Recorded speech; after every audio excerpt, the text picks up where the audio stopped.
গতকাল ছিল মহরম, পবিত্র আশুরার দিন। ইসলামিক বর্ষপঞ্জির প্রথম মাস মহরম মাসের 10ম দিনে পালিত হয় এই মহরম। এই দিনটি মুসলিম সমাজের কাছে শোকের দিন হলেও ইসলামপুর শহরে দিনটি পরিণত হয়েছিল এক ঐতিহ্যবাহী ও সামাজিকভাবে গুরুত্বপূর্ণ অনুষ্ঠানে। ইসলামপুর শহরের মূল সড়ক থেকে অলিগলি সব জায়গায় ছিল জমজমাট। সকাল থেকে শহরে শুরু হয়েছিল প্রস্তুতি, আর সন্ধ্যার পর মূলত মেইন রোডে ভিড় জমে ওঠে হাজার হাজার মানুষের। শহরের বিভিন্ন ক্লাব ও মহল্লা থেকে একের পর এক তাজিয়া বের হতে দেখা যায়। প্রতিটি তাজিয়ায় ছিল চমৎকার আলোকসজ্জা, ধর্মীয় প্রতীক ও শোকের প্রতিচ্ছবি। কিছু ক্লাব আবার ঐতিহ্য মেনে বাজনা ও ঢাক সহকারে তাজিয়া নিয়ে এগিয়ে যায়। এই অনুষ্ঠান শুধু মুসলিম সম্প্রদায়ের মধ্যেই সীমাবদ্ধ ছিল না। হিন্দু, খ্রিস্টান, আদিবাসী সহ সব সম্প্রদায়ের মানুষ রাস্তায় দাঁড়িয়ে এই ঐতিহাসিক ও ধর্মীয় গুরুত্বসম্পন্ন দৃশ্য উপভোগ করেছেন। ছোট থেকে বড় সকলের মধ্যেই ছিল এক অভিন্ন উৎসাহ। ভিড় সামাল দিতে প্রশাসনের পক্ষ থেকেও ছিল কড়া নিরাপত্তা ব্যবস্থা। ইসলামপুর থানার পাশাপাশি সিভিল ডিফেন্স, ট্রাফিক পুলিশ ও স্বেচ্ছাসেবকদের সহায়তায় শহরের ভিড় ও যান চলাচল নিয়ন্ত্রিত হয়। তাজিয়াকে কেন্দ্র করে শিশু কিশোরদের মধ্যেও দেখা যায় উৎসাহ। কেউ সেলফি তুলছে, কেউ ভিডিও করছে। পুরো শহরে যেন এক সম্প্রীতির বার্তা ছড়িয়ে পড়ে। রাত যতই গড়াতে থাকে, শহরের তাজিয়া মিছিলের গতি ধীরে ধীরে বাড়ে। প্রত্যেকটি মিছিলই শান্তিপূর্ণভাবে শেষ হয় নির্ধারিত স্থানে পৌঁছে।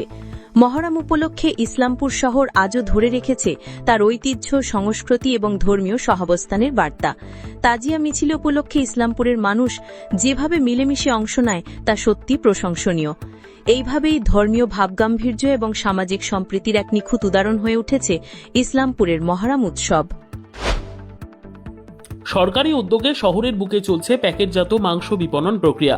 রাজ্য সরকারের উদ্যোগে ইসলামপুর শহরের লেকটাউন এলাকায় হরিণঘাটা কোল্ড স্টোরেজ সেন্টার খোলা হয়েছে। বিপ্র বিশ্বাস, কোল্ড রুম অ্যাসিস্ট্যান্ট, বলেন, হরিণঘাটা আপনার প্রোটিন পার্টনার, এটি ট্যাগলাইন। এখানে সমস্ত ধরনের প্যাকেটজাত মাংস পাওয়া যাবে। রাজ্য সরকারের অধীনস্থ সংস্থা WDLDCর অধীনস্থ হরিণঘাটা কোল্ড স্টোরেজ। তিনি বলেন, এর মধ্যে কোনো কেমিক্যাল যাতে কিছু না থাকে। বাজারে যে মাংসগুলো কেটে পাওয়া যায় তার মধ্যে ফাইবার থাকে, এবং এই প্যাকেটজাত মাংসের মধ্যে কোনো রকম ফাইবার থাকে না যা শরীরে হজম করতে পারে। তিনি আরো বলেন, এখানে চিকেন পাওয়া যাবে, তেমন খাসির মাংস পাওয়া যাবে, ফিশ ফিঙ্গার সহ, টার্কি সহ বিভিন্ন রকমের মাংস এখানে মিলবে। ইসলামপুর থেকে সচিন দাসের রিপোর্ট, ES নিউজ। নদিয়ার কৃষ্ণনগর শহরের হেলিপ্যাড সংলগ্ন এলাকায় সোমবার সকালে ঘটে গেল এক ভয়াবহ পথ দুর্ঘটনা। নিয়ন্ত্রণ হারিয়ে একটি যাত্রীবাহী বাস ধাক্কা মারে রাস্তার পাশে থাকা একটি বৈদ্যুতিক খুঁটিতে। ঘটনায় বাসে থাকা কমপক্ষে 30 জন যাত্রী গুরুতর আহত হন। মুহূর্তে ঘটনাস্থলে তীব্র চাঞ্চল্য ছড়িয়ে পড়ে। সূত্রের খবর, নবদ্বীপ থেকে করিমপুরগামী রাজ্য পরিবহনের বাসটি কৃষ্ণনগর শহর অতিক্রম করার সময় নিয়ন্ত্রণ হারিয়ে একটি বৈদ্যুতিক খুঁটিতে সজোরে ধাক্কা মারে। বাসটিতে প্রায় 50 জন যাত্রী ছিলেন। দুর্ঘটনার তীব্রতা এতটাই ছিল যে অনেকে রক্তাক্ত অবস্থায় বাসের ভেতরে আটকে পড়েন। দুর্ঘটনার খবর পেয়ে স্থানীয় বাসিন্দারা দ্রুত আহতদের উদ্ধার করে নিয়ে যান কৃষ্ণনগরের শক্তিনগর জেলা হাসপাতালে। বর্তমানে আহত সকলেই চিকিৎসাধীন অবস্থায় রয়েছেন। ঘটনাস্থলে ছুটে আসে কোতোয়ালি থানার পুলিশ। বাসটিকে সরানোর কাজ শুরু করে প্রশাসন। অল্পের জন্য রক্ষা পান আশপাশে থাকা পথচারীরা। এখনো পর্যন্ত কোনো মৃত্যুর খবর পাওয়া যায়নি, তবে ঘটনা তদন্ত শুরু করেছে পুলিশ। কিভাবে বাসটি নিয়ন্ত্রণ হারালো তা খতিয়ে দেখছে তদন্তকারীরা। ওবিসি এ ক্যাটাগরিতে বহাল রাখার দাবিতে ইসলামপুরে পথে নামল শেরশাবাদী ইউনাইটেড মুভমেন্ট ও শেরশাবাদী বিকাশ পরিষদ। এই সংস্থার পক্ষ থেকে সোমবার ইসলামপুর মহকুমা শাসকের কাছে স্মারকলিপি তুলে দেওয়া হয়। সংগঠনের নেতৃত্ব জানিয়েছেন, সরকার কিভাবে সার্ভে করে রিপোর্ট জমা করেছে তা তাদের জানা নেই। রিপোর্টের কারণে শেরশাবাদীদের ওবিসি বি ক্যাটাগরিতে স্থানান্তরিত করা হয়েছে, যা একেবারে ঠিক নয়। তাই আবার আগের ক্যাটাগরিতে বহাল রাখার দাবিতে ইসলামপুর মহকুমা শাসক ও বিডিওর কাছে স্মারকলিপি জমা দেওয়া হয়েছে।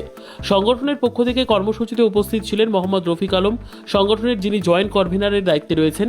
এছাড়াও শেরশাবাদী বিকাশ পরিষদের পক্ষ থেকে গল্পঘরের ব্লক সভাপতি মোহাম্মদ তসলিম উদ্দিন সহ একাধিক নেতৃত্ব ছিলেন। তাদের দাবি পূরণ না হলে আগামীতে বৃহত্তর আন্দোলনে নামার হুঁশিয়ারি দিয়েছেন তারা। ইসলামপুর থেকে সচিন দাসের রিপোর্ট, ES নিউজ। একটি আম বোঝাই পিকআপ ভ্যান ও একটি ট্রাকের মুখোমুখি সংঘর্ষে ঘটনাস্থলেই একজনের মৃত্যু হয়।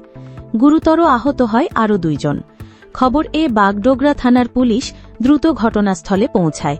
আহতদের উদ্ধার করে উত্তরবঙ্গ মেডিকেল কলেজ ও হাসপাতালে নিয়ে যাওয়া হয়। সেখানে একজনকে মৃত বলে ঘোষণা করেন চিকিৎসকেরা। বাকি 2 জন আশঙ্কাজনক অবস্থায় চিকিৎসাধীন রয়েছেন।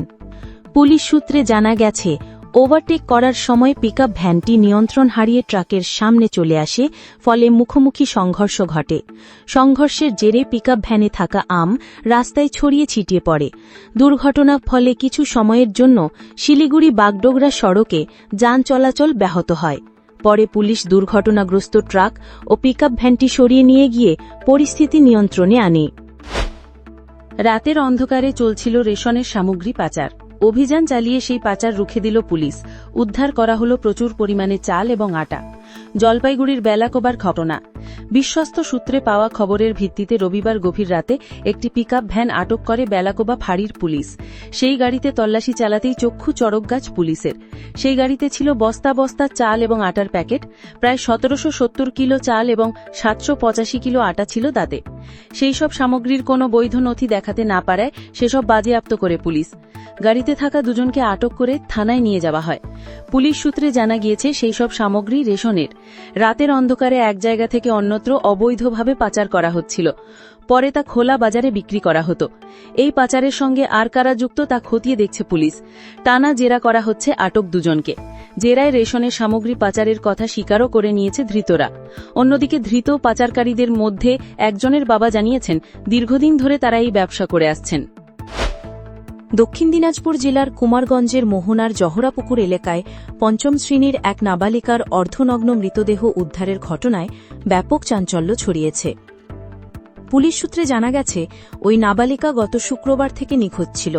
3 দিন পর সোমবার তার বাড়ি থেকে প্রায় 3 কিলোমিটার দূরে একটি জলাশয়ের পাশ থেকে পচাগলা অবস্থায় দেহ উদ্ধার হয়।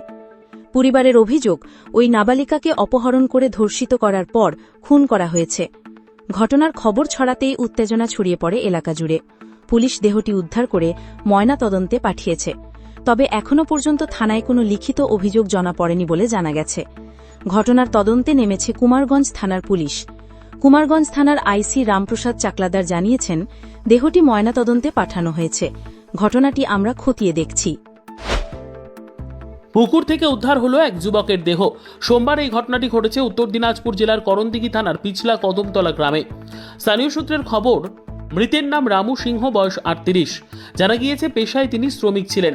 মাঝে মাঝে পুকুর থেকে মাছ ধরার কাজও করতেন। এই যুবকের 5 সন্তান ও স্ত্রী রয়েছে। বাঘা সিংহের পুত্র রামু সিংহের মৃতদেহ বাড়ির থেকে সামান্য দূরে পুকুর থেকে উদ্ধার করে করণদিঘি থানার পুলিশ। পরিবার সূত্রের খবর, রবিবার রাত থেকে তিনি নিখোঁজ ছিলেন। পরিবারের লোকেরা খোঁজ শুরু করেন। সোমবার বাড়ির পাশের পুকুর থেকে উদ্ধার হয় দেহ। কিভাবে তার মৃত্যু হলো তা নিয়ে শুরু হয়েছে জোর চর্চা। তবে রামু সিংহ মদ্যপায়ী ছিলেন বলে জানা গেছে। করণদিঘি থানার পুলিশ মৃতদেহ উদ্ধার করে ময়নাতদন্তে পাঠানোর পাশাপাশি মৃত্যুর কারণ জানতে তদন্ত শুরু করেছে। Yes news, Karandighi. বোলপুর উচ্চ বালিকা বিদ্যালয়ে ঘটে গেল এক চাঞ্চল্যকর মর্মান্তিক ঘটনা। অভিযোগ, গত শুক্রবার 9ম শ্রেণীর এক ছাত্রীকে চোখ বেঁধে শারীরিকভাবে নিগ্রহ করে একাদশ ও দ্বাদশ শ্রেণীর কয়েকজন ছাত্রী। বর্তমানে আক্রান্ত ছাত্রী স্থানীয় হাসপাতালে চিকিৎসাধীন। এই ঘটনার প্রতিবাদে সোমবার সকাল থেকেই উত্তপ্ত হয়ে ওঠে বিদ্যালয় চত্বর। ছাত্রী অভিভাবকদের একাংশ বিক্ষোভে ফেটে পড়েন। তাদের প্রশ্ন, বিদ্যালয়ের মতো নিরাপদ পরিসরে কিভাবে এমন বর্বর ঘটনা ঘটল? কোথায় ছিল স্কুলের নজরদারি ও নিরাপত্তা ব্যবস্থা? এবং কেন এত বড় ঘটনার কথা আগেভাগে অভিভাবকদের জানানো হয়নি? বিক্ষোভকারীদের অভিযোগ, এখনও পর্যন্ত অভিযুক্তদের বিরুদ্ধে কোনো কঠোর বা প্রকাশ্য ব্যবস্থা গ্রহণ করেনি স্কুল কর্তৃপক্ষ। উল্টে গোটা ঘটনা ধামাচাপা দেওয়ার চেষ্টা করা হচ্ছে বলেই তাদের আশঙ্কা। পরিস্থিতি নিয়ন্ত্রণে আনতে বোলপুর থানার পুলিশ বিদ্যালয়ে উপস্থিত হয়েছে। শুরু হয়েছে নজরদারি ও তদন্ত। বিদ্যালয়ের প্রধান শিক্ষিকা সংবাদ মাধ্যমকে জানান, আমরা ঘটনাটিকে অত্যন্ত গুরুত্ব দিয়ে দেখছি। বিষয়টি পুলিশকে জানানো হয়েছে।